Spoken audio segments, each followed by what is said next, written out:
All right, good morning, everyone.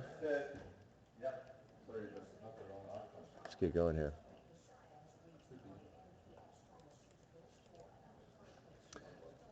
All right, Friday session in the States was another ugly start. We sold off well over 1%, I think, at the beginning of the session, and started a bit of a drift up, kind of made a bit of a little intraday bull flag, I guess, up into the second half of the day, only to really fail right there at the close. There wasn't a lot of follow through early on, but it's got me concerned with some of the risk. When we rallied so hard 2 sessions ago, some of the real risk leaders haven't been weren't able to go, so we couldn't see the yen weaken any further.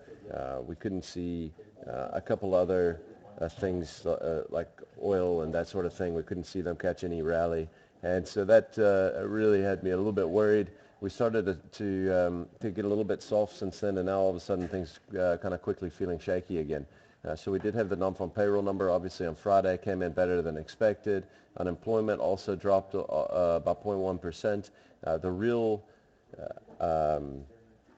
The real outlier, I guess, to those better numbers was the wage growth numbers, which we actually had a decline in the average wages.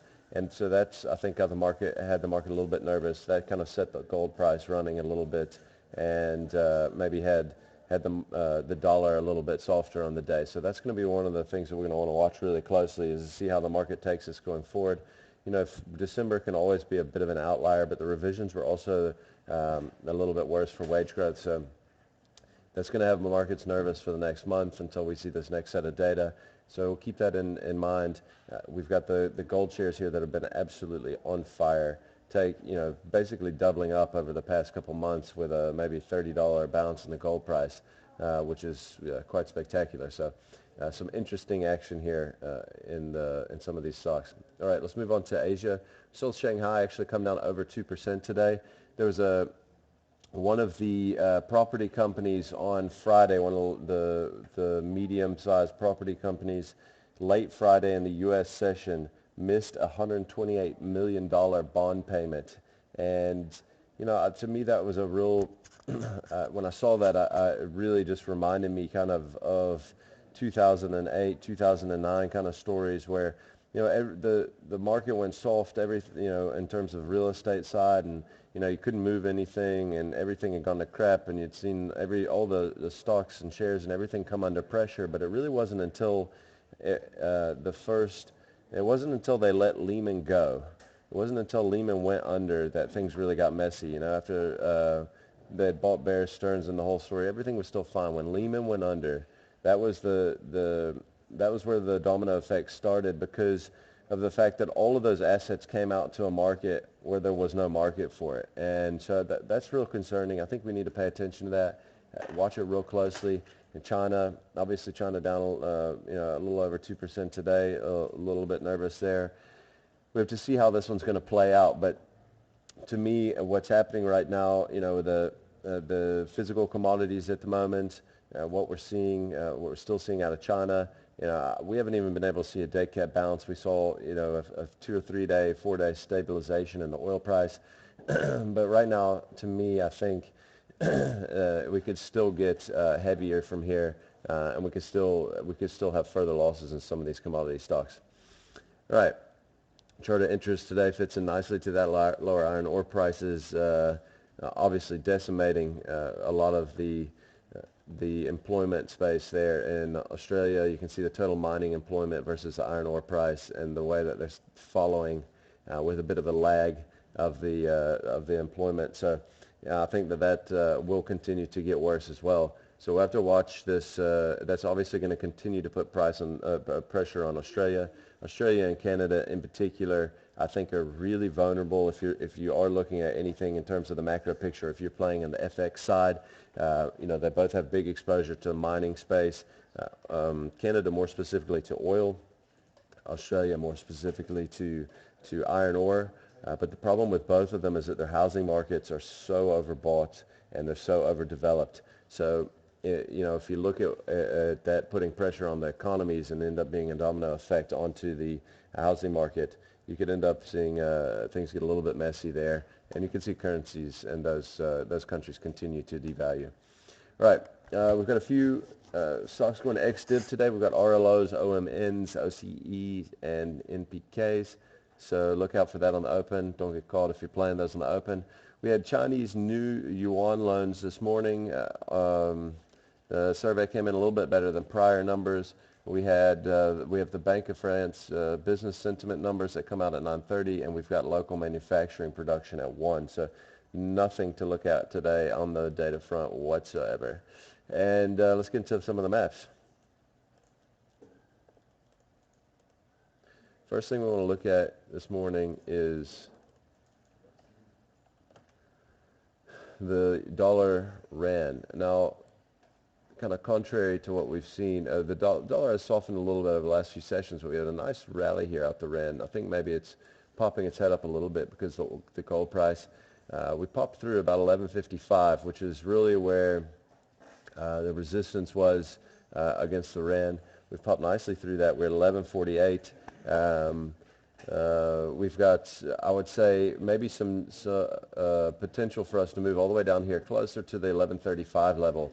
And I think that'll be a nice little correction. It's also kind of would be symmetrical from the height of this move to kind of move to the other side after we've broken out here. So watch this this move. I think we still got a little bit more meat left on that bone for the rand to strengthen a bit. And that could end up putting a little bit more pressure on the equity market here. Okay, over the last few days we had a handful of stocks really breaking out hard that have come back to retest. We'll look at those quickly. One is BGA, which broke out and is kind of coming back to test support. Next one is Discovery, also broke out very quickly, coming back to test support. And ShopRite as well. We had a big breakout in ShopRite yesterday or on Friday. Sorry, we got absolutely hammered out of breaking out of this little inverse head and shoulder, looking like it's coming back to test support as well. So watch these closely. If you like to play the long side, these could be, if we see them start to turn back to the upside, could be nice ones to jump into. All right, if we look at Bidvest here, I was trying to look for some stocks that were maybe breaking down or, good setups to sell on the short side. Bidvest had some sort of support here. If we drop maybe, call it 289 on the close, 288.50, then this thing could really get a little bit heavy. Obviously, if it really drops below the I'd say 280 level, still a level, and maybe even 277 on a close, then it could really get a little bit messy. But watch that one closely. I think it's kind of just rallied with the market here, maybe an opportunity to sell a few. Sasol, after taking a beating, it's coming right back down here on Friday's close, only narrowly was able to hold on to the closing levels. If you look here on the 30-minute, you can see quite clearly how this level, I would peg it at 287 or 387. These have dropped 387. If it does drop 387, this thing has a huge downside potential still. So don't don't get caught up trying to pick bottoms in this freaking thing just because you think the oil prices come down a lot and the shares come down by freaking $200. This thing could potentially go another 70, 80 rand to the downside if we drop 387. So watch that one really closely. That level drops, this thing is most likely going to get messy. And the last one I want to look at this morning is SA Breweries, actually back out to a 2-year. We got a little bit of a head and shoulder pattern setting up here. Let me just zoom it forward a touch. So there's potentially left shoulder, potentially right shoulder, the head. And you can see here that we really are close to support at the moment. I would say that we need to drop 560 for us to really have confirmation. But you can probably look at it as though that if we can get a move below 570, I wouldn't argue with the fact that a move below 570 would also be a breakdown. If it does drop, if we drop this neckline on the head and shoulder here, that's also got big downside targets. So watch that closely. Be careful out there today, guys. This could be a real interesting day. In terms of we could get a lot more volatility again on the follow through. I think that Chinese story could be interesting. That's it for today, guys. Thanks a lot.